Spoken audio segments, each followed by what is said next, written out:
आज का जो हमारा टॉपिक है उसका नाम क्या है? Adrenal glands. अभी जो हमारा मेन टॉपिक चल रहा है वो है एंडोक्राइन सिस्टम। तो एंडोक्राइन सिस्टम में एक बहुत इंपॉर्टेंट ग्लैंड है जिसका नाम है एड्रिनल ग्लैंड। अगर मैं इसकी लोकेशन की बात करूं तो ये लोकेटेड है कहां पे? On the top of each kidney.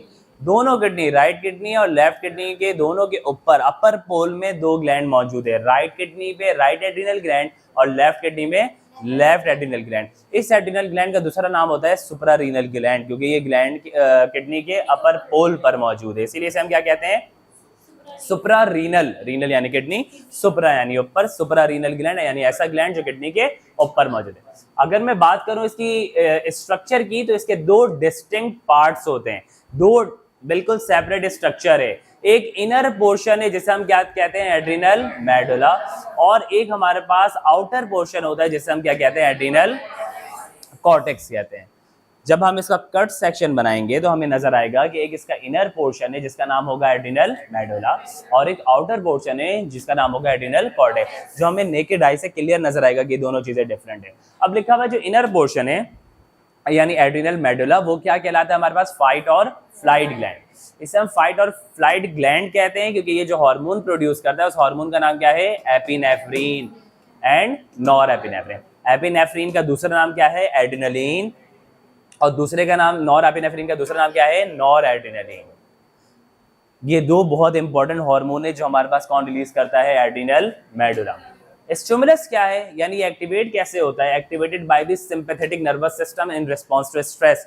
जब भी आपकी बॉडी में स्ट्रेस पड़ेगा तो आपके पास क्या एक्टिवेट हो जाएगा? आपके पास आपका एड्रिनल मेडुला, और वो रिलीज करेगा कौन सा हार्मोन? एपिनेफ्रिन और नॉरएपिनेफ्रिन। और ये दोनों हार्मोन आपकी बॉडी में कौन सी कंडीशन एक्टिवेट करेगा? फाइट और फ्लाइट कंडीशन। स्टिमुलस क्या है बेटा? Activated by the sympathetic nervous system. आपका सिंपैथेटिक नर्वस सिस्टम, आप लोगों ने पढ़ा है ना आपके ऑटोनॉमिक नर्वस सिस्टम की दो डिवीजन, सिंपैथेटिक और para. Sympathetic nervous system activate होके ये हार्मोन्स रिलीज करवाते हैं, तभी तो sympathetic nervous system is also called fight और फ्लाइट। तो स्टिमुलस ये है कि सिंपैथेटिक नर्वस सिस्टम एक्टिवेट हो जाएगा कौन सी कंडीशन में? स्ट्रेस की कंडीशन में। Any type of stress, either it's a physical stress कि आप गिर गए, चोट लग गई, इंजरी हो गई, डैमेज हो गया किसी की तरह, या फिर मेंटल स्ट्रेस, आप साइकोलॉजिकल किसी इशू का शिकार है, तो ये सब जो है आपके लिए फाइट एंड फ्लाइट की कंडीशन एक्टिवेट करता है, इसलिए बोला जाता है खुश रहें। अब इसका इफेक्ट क्या होता है यानी रिस्पॉन्स क्या आएगा आपकी बॉडी में? हार्ट रेट बढ़ेगा, ब्लड प्रेशर बढ़ेगा, हार्ट रेट बढ़ेगा, ब्लड प्रेशर बढ़ेगा, ब्रोंक्यूल्स डायलेट होंगे। ब्रोंक्यूल्स यानी जो एयर लेके जा रहे हैं आपके लंग्स में वो डायलेट होंगे, क्योंकि कंडीशन अभी कौन सी है? फाइट और फ्लाइट, और आपको ऑक्सीजन की जरूरत ज्यादा है, एयर की जरूरत ज्यादा है, तो ब्रोंक्यूल्स डायलेट हो जाएंगे। तो बॉडी को किस कंडीशन से गुजरना पड़े? अगर फाइट हो गई तो एनर्जी की रिक्वायरमेंट होगी, इसीलिए बॉडी में ग्लूकोज का लेवल क्या हो जाएगा? बढ़ जाएगा, ताकि एनर्जी की कांस्टेंट सप्लाई रहे आपको। ब्लड फ्लो जो है वो स्किन से हट जाएगा, स्किन को और डाइजेस्टिव ऑर्गन्स को अभी उसकी ब्लड की जरूरत नहीं है, वो सब कहाँ जाएगा? आपके हार्ट में और मसल्स में, क्योंकि कंडीशन कौन सी है? फाइट और फ्लाइट। हार्ट ऑक्सीजनेटेड ब्लड पूरी बॉडी में पंप करता रहेगा, ब्लड की कंटिन्यूअस सप्लाई चाहिए और बहुत तेजी से, और मसल्स को भी एनर्जी चाहिए क्योंकि अब आपको फाइट करनी है या फ्लाइट करना है। फाइट का मतलब या तो लड़ना है, फ्लाइट का मतलब या तो भागना है, और दोनों में आपके मसल्स यूज होंगे। Function prepare the body for extreme effort and emergencies. Ultimately आपकी बॉडी को किस चीज के लिए तैयार किया जाएगा? एफर्ट के लिए और इमरजेंसीज के लिए। क्लियर है सबको? ये रहा एड्रिनल ग्लैंड। देखो ये किडनी है हमारी बेटा, है ना? ये किडनी के ऊपर ये कौन सा ग्लैंड है? एड्रिनल ग्लैंड, या इसी का दूसरा नाम क्या है? Suprarenal gland. ये सुप्रारीनल ग्लैंड जो है, अगर मैं इसको कट करके देखूं एड्रिनल ग्लैंड को, तो मुझे इसके बाहर कैप्सूल नजर आ रहा है, ये देख रहे हो, ये क्या है? कैप्सूल। और इसके अंदर ये जो सारे स्ट्रक्चर्स हैं हमारे पास, ये सेंट्रल वाला ये है डार्कर पोर्शन जिसका नाम क्या है? मेडुला, और बाकी ये जो रीजन है क्या कहलाता है? कॉर्टेक्स। कॉर्टेक्स के हार्मोन डिफरेंट हैं, मेडुला के हार्मोन डिफरेंट है। What is this blue blue? Blood vessels. क्या है? Blood vessel. हार्मोन कौन सा है मेडुला का? वेरी गुड, एपिनेफ्रिन और आई बात समझ में? तो एड्रिनल ग्लैंड के दो पार्ट, बाहर वाला कॉर्टेक्स, अंदर वाला मेडुला। अब देखो एड्रिनल कॉर्टेक्स यानी जो बाहर वाला पार्ट है वो क्या कहला रहा है? Stress manager. ये जो हार्मोन प्रोड्यूस कर रहा है उसका हार्मोन क्या है? ग्लूकोकॉर्टिकॉइड्स, सॉरी कॉर्टिकोस्टेरॉइड्स के हार्मोन कौन से हैं? कॉर्टिकोस्टेरॉइड्स, जो कि स्टेरॉइड हार्मोन्स होते हैं, और इसके 3 मेन टाइप्स है जो एड्रिनल कॉर्टेक्स से रिलीज हो रहा है। एक है ग्लूकोकॉर्टिकॉइड्स, एक है मिनरल कॉर्टिकॉइड्स और एक है एंड्रोजेंस। एड्रिनल कॉर्टेक्स से ये 3 हार्मोन रिलीज हो रहा है। एड्रिनल कॉर्टेक्स के जो हार्मोन है वो क्या कहला रहे हैं? कॉर्टिकोस्टेरॉइड, यानी ऐसे स्टेरॉइड हार्मोन जो कहाँ से रिलीज हो रहे हैं? कॉर्टेक्स से। कहाँ से रिलीज हो रहे हैं? ऐसे स्टेरॉइड हार्मोन जो एड्रिनल कॉर्टेक्स से रिलीज हो रहे हैं उनको हम कॉर्टिकोस्टेरॉइड्स कह रहे हैं। और इसके 3 मेन टाइप्स है। कितनी मेन टाइप्स हैं? ग्लूकोकॉर्टिकॉइड, मिनरल कॉर्टिकॉइड और एंड्रोजेंस। ग्लूकोकॉर्टिकॉइड में कौन है? कॉर्टिजोल। मिनरल कॉर्टिकॉइड में कौन है? एल्डोस्टेरॉन। और एंड्रोजेंस तुम लोगों को पता है मेल सेक्स हार्मोन एंड्रोजेंस कहलाते हैं, यानी टेस्टोस्टेरोन। ठीक है, तो टेस्टोस्टेरोन कहाँ से प्रोड्यूस होता है मेल में? टेस्टोस्टेरोन मेल में कहाँ से रिलीज होता है? टेस्टिस से। और अगर कोई दूसरा सोर्स है तो बताओ वो क्या है? Adrenal cortex. टेस्टिस के अलावा कोई सोर्स है तो वो कौन है? Adrenal cortex. वहां से भी एंड्रोजेंस रिलीज हो रहे हैं। तो ग्लूकोकॉर्टिकॉइड कॉर्टिजोल जो है उसका स्टिमुलस क्या है? रिलीज कब होगा? कौन सी कंडीशन में रिलीज होगा? स्ट्रेस की कंडीशन कौन सी होगी? चोट लग गई, एक्सीडेंट हो गया, बर्न हो गया, करंट लग गया, कोई भी स्ट्रेस की कंडीशन, इन्फेक्शन हो गए, बीमार हो गए, शॉक में चले गए, बहुत शदीद बीमार हैं इन्फेक्शन वगैरह की वजह से, ये सब स्ट्रेस की कंडीशन होती है। और इसमें कौन सा हार्मोन रिलीज होगा? कॉर्टिजोल। बहुत ज्यादा आप स्ट्रेस में रहते हो, मेंटल स्ट्रेस में, तब भी कौन रिलीज होगा? कॉर्टिजोल रिलीज होगा। Triggered by ACTH from the pituitary. ACTH का फुल फॉर्म क्या है? Adrenocorticotropic hormone. ये कहाँ से रिलीज होता है? पिट्यूटरी से आएगा। कहाँ पे? एड्रिनल कॉर्टेक्स में। और एड्रिनल कॉर्टेक्स में आके किसकी प्रोडक्शन करवाएगा? कॉर्टिजोल। अब इसका मेटाबॉलिक इफेक्ट क्या है कॉर्टिजोल का? Stimulate breakdown of muscles protein into amino acid.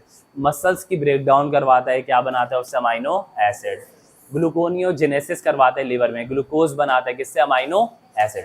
Gluconeogenesis, glucose की formation from other reactants just like amino acids. Amino acids को या लिपिड्स को यूज करके अगर ग्लूकोज बना रहा है तो ग्लूकोनियोजेनेसिस कहते हैं। क्योंकि बॉडी जो है अभी वो कौन सी कंडीशन में बेटा? तो ग्लूकोज की जरूरत होगी ना, तो हर तरह से ग्लूकोज बनेगा। लिपिड्स के यूज को इनकरेज करता है एनर्जी के लिए, किसके मुकाबले में? ग्लूकोज के। ग्लूकोज को छोड़ करके लिपिड को यूज करता है एनर्जी के लिए। और इसका क्रूशियल रोल क्या है? Ensure a constant supply of glucose for the brain. Brain को मुसलसल ग्लूकोज की सप्लाई, क्योंकि आपका ब्रेन ग्लूकोज के अलावा किसी चीज को as a energy source use नहीं कर सकता। समझ में आ रही बात? तो इसलिए ये इसको सप्लाई करता है। Can not use other fuel effective लिखा हुआ है, किसी दूसरे फ्यूल को यूज नहीं कर सकता। तो adrenal gland also called suprarenal gland. Adrenal gland के 2 पार्ट्स, आउटर कॉर्टेक्स और इनर मेडुला। मेडुला से निकल रहा है एपिनेफ्रिन और कॉर्टेक्स से निकल रहे हैं 3 हार्मोन। और ये 3 हार्मोन क्या कहलाते हैं? कॉर्टिकोस्टेरॉइड। कॉर्टिकोस्टेरॉइड में क्या क्या है? ग्लूकोकॉर्टिकॉइड, मिनरल कॉर्टिकॉइड और एंड्रोजेन। ग्लूकोकॉर्टिकॉइड में क्या है? कॉर्टिजोल। मिनरल कॉर्टिकॉइड में है एल्डोस्टेरोन। ग्लूकोकॉर्टिकॉइड यानी कॉर्टिजोल जो है वो कौन सी कंडीशन में रिलीज होगा? स्ट्रेस। उसमें ट्रॉमा इन्फेक्शन शामिल है। और इसको एक्टिवेट कौन करेगा? ACTH। इफेक्ट क्या है बेटा? प्रोटीन को ब्रेक डाउन करके अमाइनो एसिड बनवाएगा, ग्लूकोनियोजेनेसिस करवाएगा, लिवर में ग्लूकोज बनाएगा किससे? अमाइनो एसिड से। लिपिड को यूज करेगा किसके लिए? ग्लूकोज के लिए।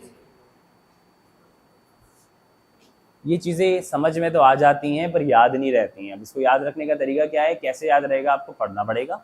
बुक खोल के बैठो, 1 बार पढ़ो, 2 बार पढ़ो, याद हो जाएगा। अच्छे बच्चे हो, बार बार एक ही चीज में रिपीट करता हूँ ताकि तुम लोगों को याद हो जाए। अब एड्रिनल ग्लैंड से रिलेटेड कौन कौन से डिसऑर्डर है? देखो लिखा हुआ है कुशिंग सिंड्रोम। क्या नाम है? Cushing syndrome. कॉर्टिजोल की सिक्रीशन ज्यादा हो रही है, यानी एड्रिनल कॉर्टेक्स से कॉर्टिजोल जो आपके पास है उसकी प्रोडक्शन क्या हो रही है? ज्यादा हो रही है। तो ये क्या, इसके अलामत क्या है? अगर किसी को कुशिंग सिंड्रोम है तो ब्लड प्रेशर बढ़ा हुआ होगा, वेट गेन होगा, मसल वेस्टिंग होगी, हड्डियां कमजोर होंगी और क्या होगा? मूड स्विंग्स होंगे। ये कौन सी कंडीशन कहलाती है? Cushing syndrome. मसल वेस्टिंग यानी मसल वेस्ट हो रहा है आपके पास, जो मसल बल्कि वो रिड्यूस हो गया। वेट गेन का मतलब आपके पास सिर्फ फैट जमा हुआ आपकी बॉडी में और मसल जो है वो वेस्ट हो गया, जो गोश्त है आपकी बॉडी में, स्केलेटल मसल, उसको मसल वेस्टिंग कहते हैं। ठीक है, तो कुशिंग सिंड्रोम यानी hypercortisolism, over secretion of cortisol.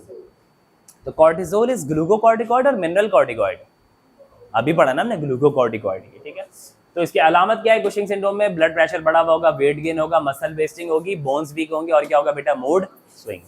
Edison's disease में क्या होता है, लो सिक्रीशन होती है एड्रिनल कॉर्टेक्स के हार्मोन की। अगर कॉर्टिजोल ज्यादा सिक्रीट हो रहा है तो वो क्या है, और अगर कॉर्टिजोल कम सिक्रीट हो रहा है तो एडिसन्स डिजीज। इसमें क्या होगा, ब्लड ग्लूकोज कम हो जाएगा, स्ट्रेस एंड इन्फेक्शन की जो चांसेस हैं वो बढ़ जाते हैं, और जो कि आपकी बॉडी के लिए क्या हो सकता है, फेटल यानी जानलेवा हो सकता है। तो कॉर्टिजोल की प्रोडक्शन बढ़ गई तो कुशिंग सिंड्रोम, कॉर्टिजोल की प्रोडक्शन कम हो गई तो एडिसन्स डिजीज।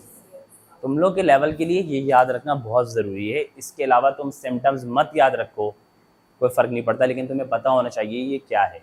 कुशिंग सिंड्रोम में कॉर्टिजोल ज़्यादा, एडिसन्स डिजीज़ में कॉर्टिजोल कम, बस इससे ज़्यादा कोई तुमसे एक्सपेक्ट नहीं करता किसी भी लेवल में अभी कि तुम्हें और पता हो।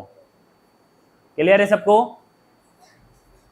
Aldosterone is a mineral corticoid, है ना, ये भी आपके पास एड्रिनल कॉर्टेक्स से रिलीज होने वाला हार्मोन है, ये मिनरल कॉर्टिकॉइड कहलाता है एल्डोस्टेरॉन। इसका प्राइमरी एक्शन क्या है, किडनी को स्टिमुलेट करता है कि वो क्या चीज रीअब्सॉर्ब करे, सोडियम को रीअब्सॉर्ब करे। कहाँ से, यूरिन से। सोडियम की रीअब्सॉर्प्शन के लिए एल्डोस्टेरॉन होता है, सोडियम को बचाएगा और किसको निकालेगा, पोटेशियम को। सोडियम को बचाएगा, पोटेशियम को निकालेगा। अब सोडियम की अहमियत क्या है कि आपका ब्लड वॉल्यूम और ब्लड प्रेशर को मेंटेन करने में सोडियम बहुत अहमियत रखता है। ब्लड वॉल्यूम, ब्लड का वॉल्यूम एक नॉर्मल होना चाहिए ना, कि आपकी पूरी बॉडी में जो है ब्लड सप्लाई हो सके। ब्लड का प्रेशर नॉर्मल होना चाहिए कि आपके डैमेज ना हो ऑर्गन, और पूरी बॉडी की परफ्यूजन नॉर्मल हो। तो नॉर्मल ब्लड प्रेशर कितना होता है 120/80 है ना, यही रखते हैं हम लोग 120/80। तो अगर 125/85 है तो नॉर्मल है। समझ में आ रही बात? एक लिमिट है, सर्टेन एजेस हैं, डिफरेंस आपके पास गाइडलाइंस है जिसके बेस पे ये डिफाइन किया जाता है कि नॉर्मल है कि एब नॉर्मल है। बात ये है कि आप लोगों को बोला जाता है कि सॉल्ट कम खाएं, जो टेबल सॉल्ट है। टेबल सॉल्ट में क्या होता है, NaCl, सोडियम क्लोराइड। तो अगर आप सोडियम का ज़्यादा यूज़ करेंगे तो आपको क्या हो जाएगा, blood pressure, high blood pressure हो जाएगा, जिसे हम हाइपरटेंशन कहते हैं। समझ में आ रही है बात? इसलिए बोला जाता है टेबल सॉल्ट को कम लें, क्योंकि सोडियम की बहुत इंपॉर्टेंस है किस चीज़ में, ब्लड वॉल्यूम को और ब्लड प्रेशर को मेंटेन करने में। आज के लिए इतना ही रखते हैं, ठीक है, बाकी नेक्स्ट क्लास में।